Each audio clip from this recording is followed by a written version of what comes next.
My name is Ramesh. I am the CEO for the Grasim Industries Chemical Division. I have over 25 years of experience in the IT field, leading many transformation projects, and I spent close to 2 decades in ABG Group itself across different industries. So happy to be with you in the discussion, Nikita. Thank you so much, sir. It's a privilege to have you here. Sir, what are the key digital transformation trends and technologies that you believe will significantly impact the business landscape in 2025, and how is your organization preparing to leverage them? So there are multiple technology trends which is happening currently. Some of them are a continuation of the earlier revolutions, and there are also newer ones. From our perspective, the key ones which we are really having a look at it are firstly on IoT, right? It's the basis for our data collection, IoT or industrial IoT, what we call, which is more applicable for the manufacturing industries. Like then in advanced analytics, and of course AI and ML. AI, when I say now, it's more generic, not just restricted to the generative AI, which is the correct AI, but more in general in ML and AI. And blockchain technology, robotics and automation, of course. AR, VR is also another technology trend which we will be leveraging much more. And one of the newer ones is coming. I think 5G technology is something which we really have to spend time understanding more and really get a handle on how we can deploy this for our specific use case. This is going to require some time for us to really understand this technology where can be deployed. So these are some of the technology trends which we've been try to leverage in our current plan. To get into some more details about these, IoT, it's an integral part of collecting real-time data for any manufacturing process, right? I think people have been using these systems for ages now, but this is an evolution more about that. And so this is just not only helping us collect data on the manufacturing process and equipments, but also on supply chains, which is leading to improved decision making and of course operations and maintenance of the manufacturing. So for us to start leveraging this, we have to start with investing in IoT enabled sensors and devices. We need to establish a robust data analytics infrastructure, and to safeguard all of this, we need to have cyber security measures which is adequate to protect these sensitive data. So this is all about collecting data in a wherever where we can. And the next stack is advanced analytics, which with the the baseline of data which we have, the big data analytics which can help us uncover valuable insights, optimize operations, which can support in decision making. So we need to we're investing in data warehousing, tools and technologies. Also the analytics tools and also talent, development, making our team aware of what this analytics is about, upskilling them, making them more aware about advanced analytic concepts and tools and technologies. And lastly, developing a data governance strategy to ensure the data quality is maintained, which is essential to make sure that whatever use cases we're developing, how this is reliable. That's on the advanced analytics stack part. When it comes to AI, well, there are multiple areas we plan to deploy this, especially in the manufacturing side of the patients. It can AI and ML can optimize the production process. It can help us improve the product quality, and also on the maintenance side, they will be able to help us do more predictive manner than being reactive. It also has with the days in areas like supply chain, demand forecasting, and safety is another area where we really see AI ML can really help us get better than where we are today. Especially around video analytics using any AI ML. is an area where we have invested and which we also plan to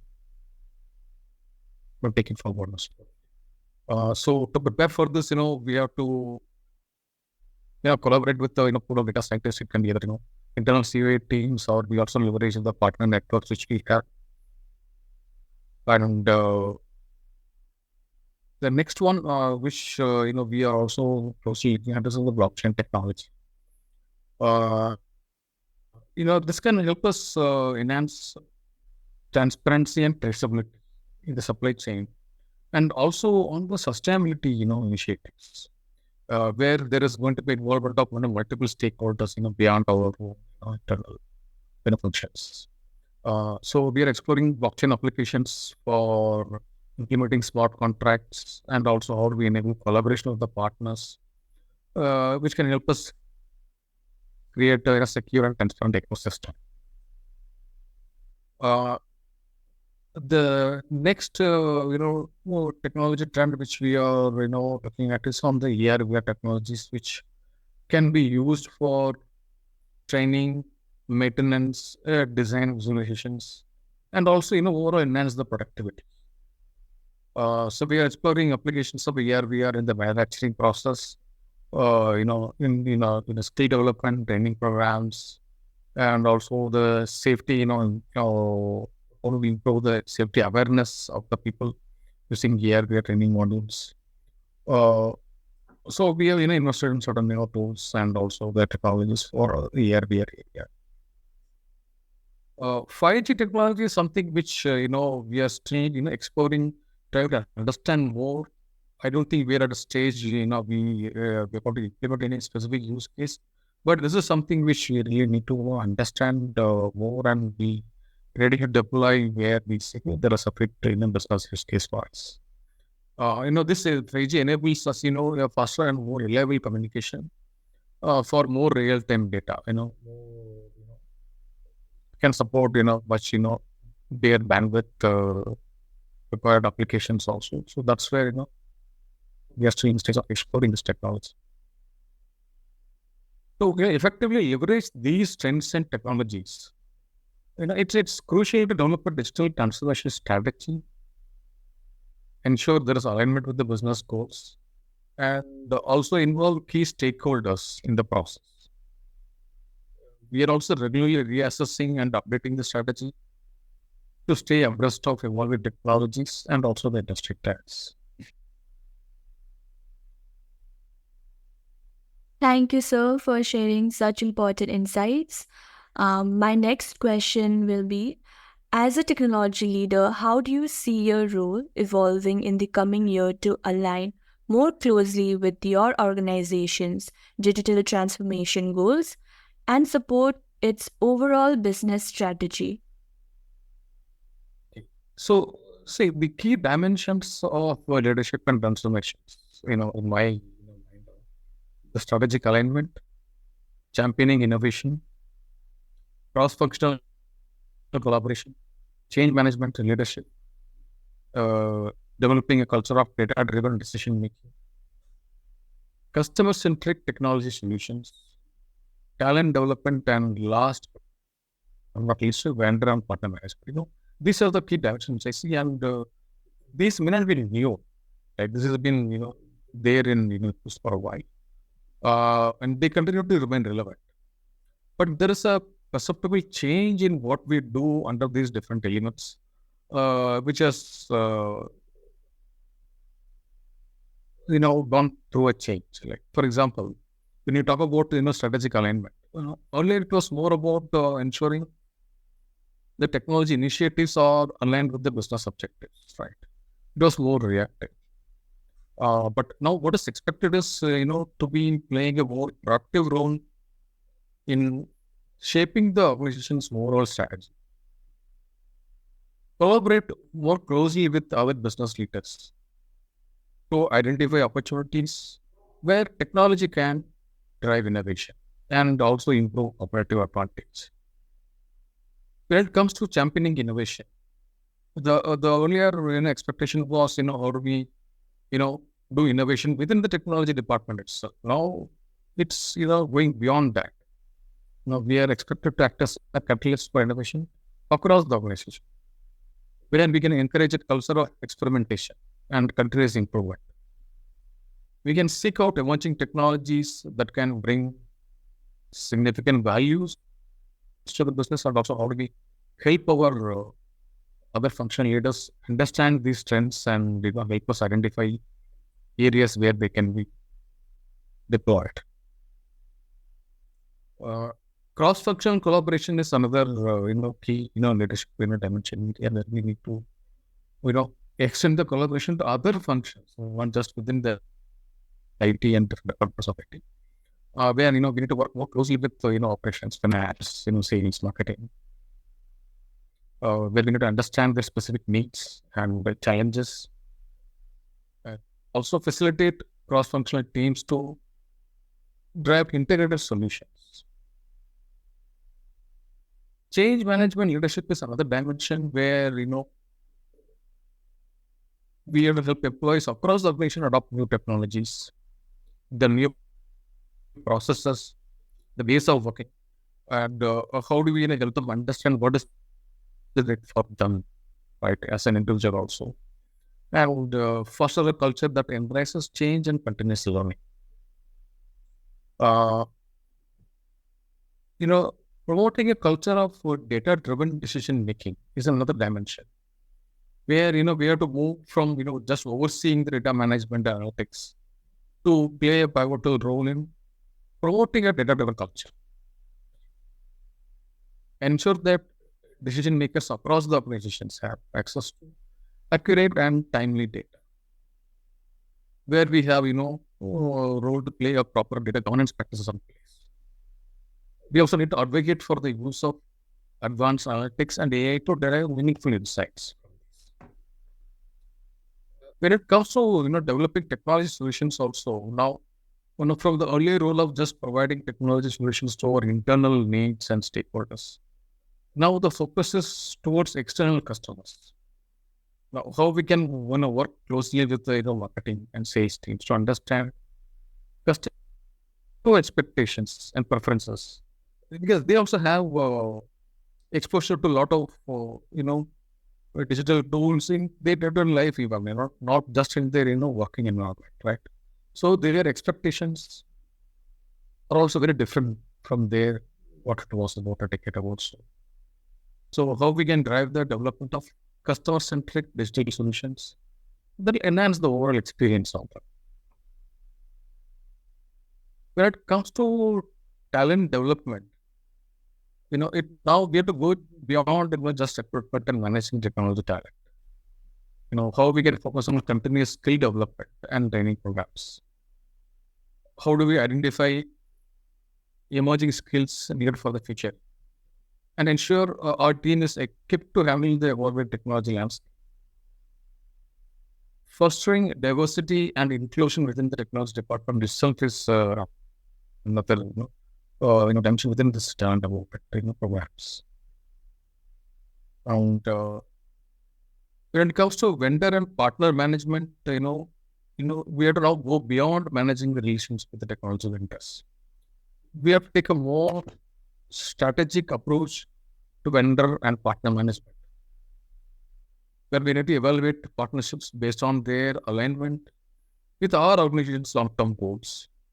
To explore, collaborative initiatives that can drive mutual innovation and where they can be a long-term partner for us in our business improvement. So if I can, summarize, the evolving role of a technology leader involves a broader and more strategic focus. It encompasses not only the effective management of technology, but also a deep understanding of the business landscape, a commitment to innovation, and the ability to drive positive change across the organization. Yes, absolutely. So, sir, can you provide insights into the top priorities and initiatives on your agenda for 2024 And what do you believe are the primary reasons organizations sometimes hesitate to fully embrace the cloud's capabilities? Yeah. So when it comes to our top priorities, if I can pick the top three, I would say it will be, IoT, industrial IoT, advanced analytics, and the AI/ML. Right. So this is all about how do we really ensure we leverage the data assets in the happen place, and how do you also make sure that we are able to collect data about all our operations. And of course, what is driving all of this is the business requirements of achieving better productivity. How do we ensure that we can control our cost? How do we manage that? We get better with our energy usage. This is all the primary business drivers is what driving us to develop applications in these areas where we feel these three technologies will help us achieve our specific use cases. Uh, when it comes to the second part of your question about embracing the cloud capabilities, I think probably it has changed a lot in the last few years, but still, there are certain concerns which people have. Those are primarily around security concerns, where there is a perceived risk, where people may worry about the safety of their sensitive data in cloud now that will get breaches. There will be concerns around the data residency and certain compliance requirements. Integration challenges also can be there. Where people have legacy systems, integration challenges. We also be seen as including cloud adoption and the cost management. Cost on cloud actually can work both ways. Or it can help us, optimize the cost. If not done right, it can also help us, overshoot our budgets. And lack of cloud expertise also can be another area, where people, they stay specifically may not be, so much, expert in those areas. And also, the complexity of managing, cloud environments and, vendor locking.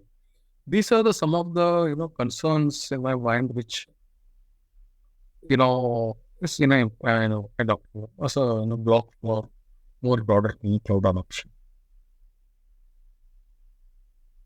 So, sir, as you mentioned, the um, challenges regarding clouds. So, how do we overcome these challenges and leverage the cloud's full potential?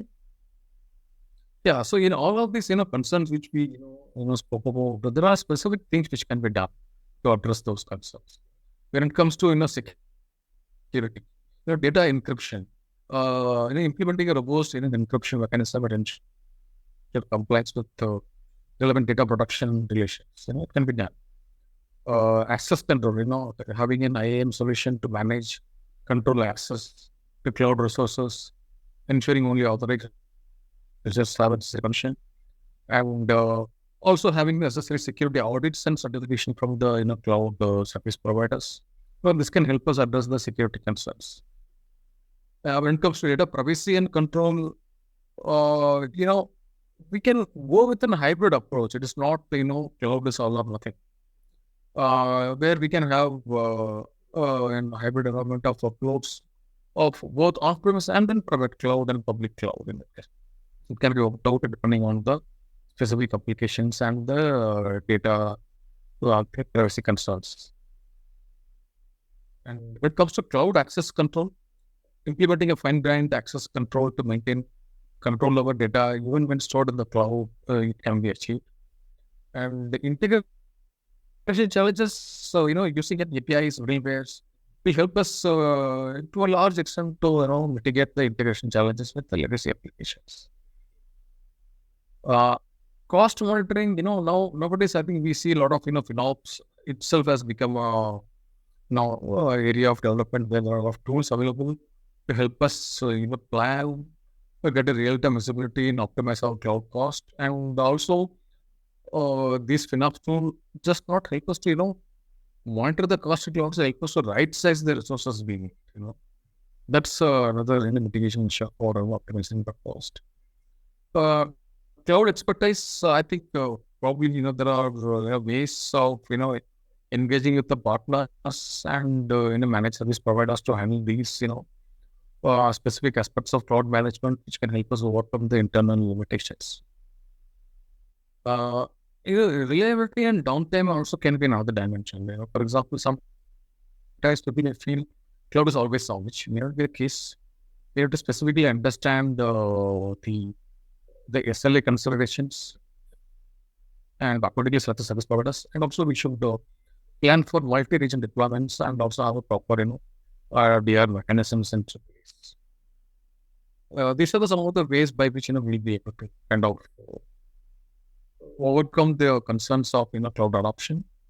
And also, the organization will tailor their approach based on their specific requirements and opportunities that they have.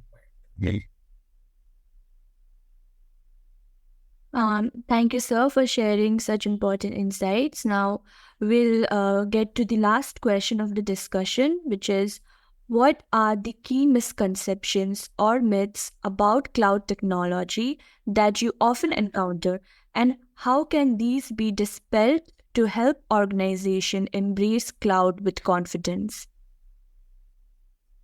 I think some of these will be kind of overlapping, which we saw as a concern for cloud adoption. Right now, there are many myths around cloud. Okay, first, it's not secure. Cloud can be expensive. It's only for large, corporations. Cloud migration is all or nothing, right? Cloud is always on. Cloud requires giving up control. These are some of the several misconceptions which we have. To get into some more detail, for example, cloud is not secure. It's a misconception. Right? Cloud providers invest heavily in security measures, often exceeding what individual organization can implement in our own in-house data centers. And when it comes to security, it's a shared responsibility between cloud provider and the customer. So understanding our rules and doing the right things, will help us, overcome this, or rather dispelling this myth. Cloud is expensive. Is another myth which is there. While there can be initial migration cost, cloud services often offer cost savings in the long run through scalability, pay-you-as-you-go models, and also the reduced hardware and maintenance expenses. And educating our shareholders on TCO benefits of cloud, and emphasizing cost optimization practices which are essential for cloud can help us overcome this. Cloud is only for large organizations. Also, another myth.